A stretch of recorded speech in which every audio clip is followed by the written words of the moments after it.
Good morning, everyone. This is Father Nate, missionary priest in Italy.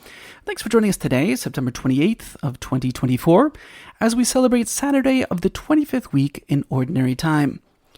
It's also the optional memorial of St. Wenceslaus, that's Good King Wenceslaus, the martyr, and the optional memorial of St. Lawrence Ruiz and companions, all of them martyrs. Today's Gospel comes to us from the Gospel according to Luke, chapter 9, verses 43b through 45. While they were all amazed at his every deed, Jesus said to his disciples, "Pay attention to what I am telling you. The Son of Man is to be handed over to men." But they did not understand this saying. Its meaning was hidden from them so that they should not understand it, and they were afraid to ask him about this saying. Today's Gospel is quite short, at 2.5 verses. But nonetheless, we can find a number of teachings that can be applied to our own lives.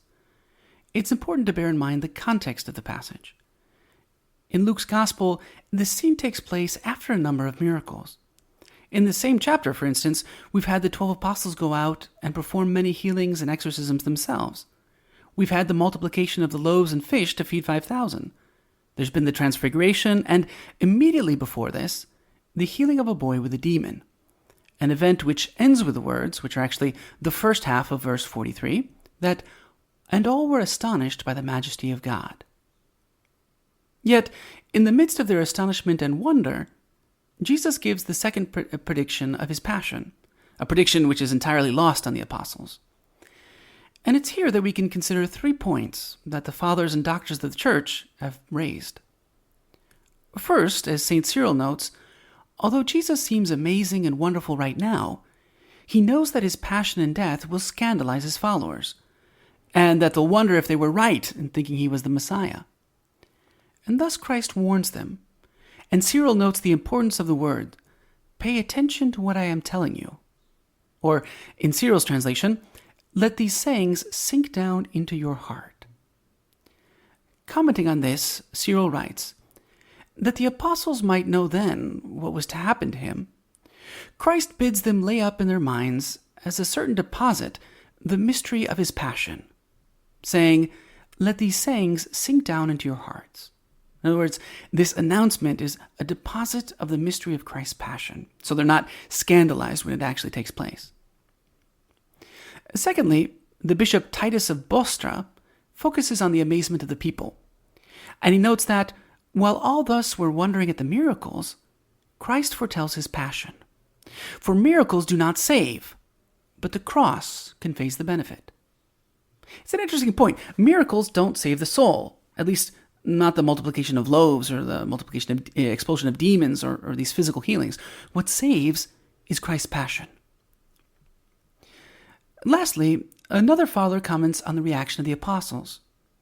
They didn't understand, but oddly enough, they're too afraid to ask Jesus what he means. This father comments, "Mark also the reverence of the disciples in what follows. And they feared to ask him of that saying. For fear is the first step of reverence." In other words, this father says that unknowingly, the apostles had taken a baby step towards a proper understanding of the mystery of redemption, right? We don't know what he means, but we're too reverent to ask, right? So, what lessons can we take from this? Well, we need to remember that in our lives too, there's many ups and downs. There's moments of consolation and desolation. The remembrance of the miracles and graces that we've received can serve us as a sort of deposit in times of desolation. That's what St. Ignatius of Loyola tells us. When in consolation, we can consider how great God's workings have been and are, and then we won't waver in moments of difficulty or desolation. Likewise, we need to bear in mind that the cross is what saves. No life is free from difficulties or challenges, and thence we should thank God when we have difficult moments, because these crosses are as many ladders to reach heaven. Lastly, we should recall that God is always much bigger than our understandings and our plans.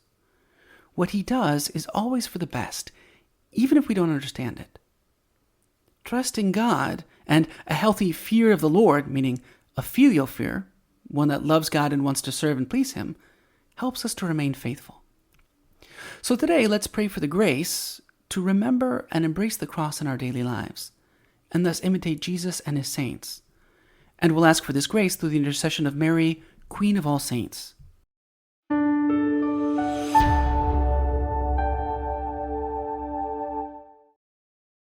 Thank you so much for listening.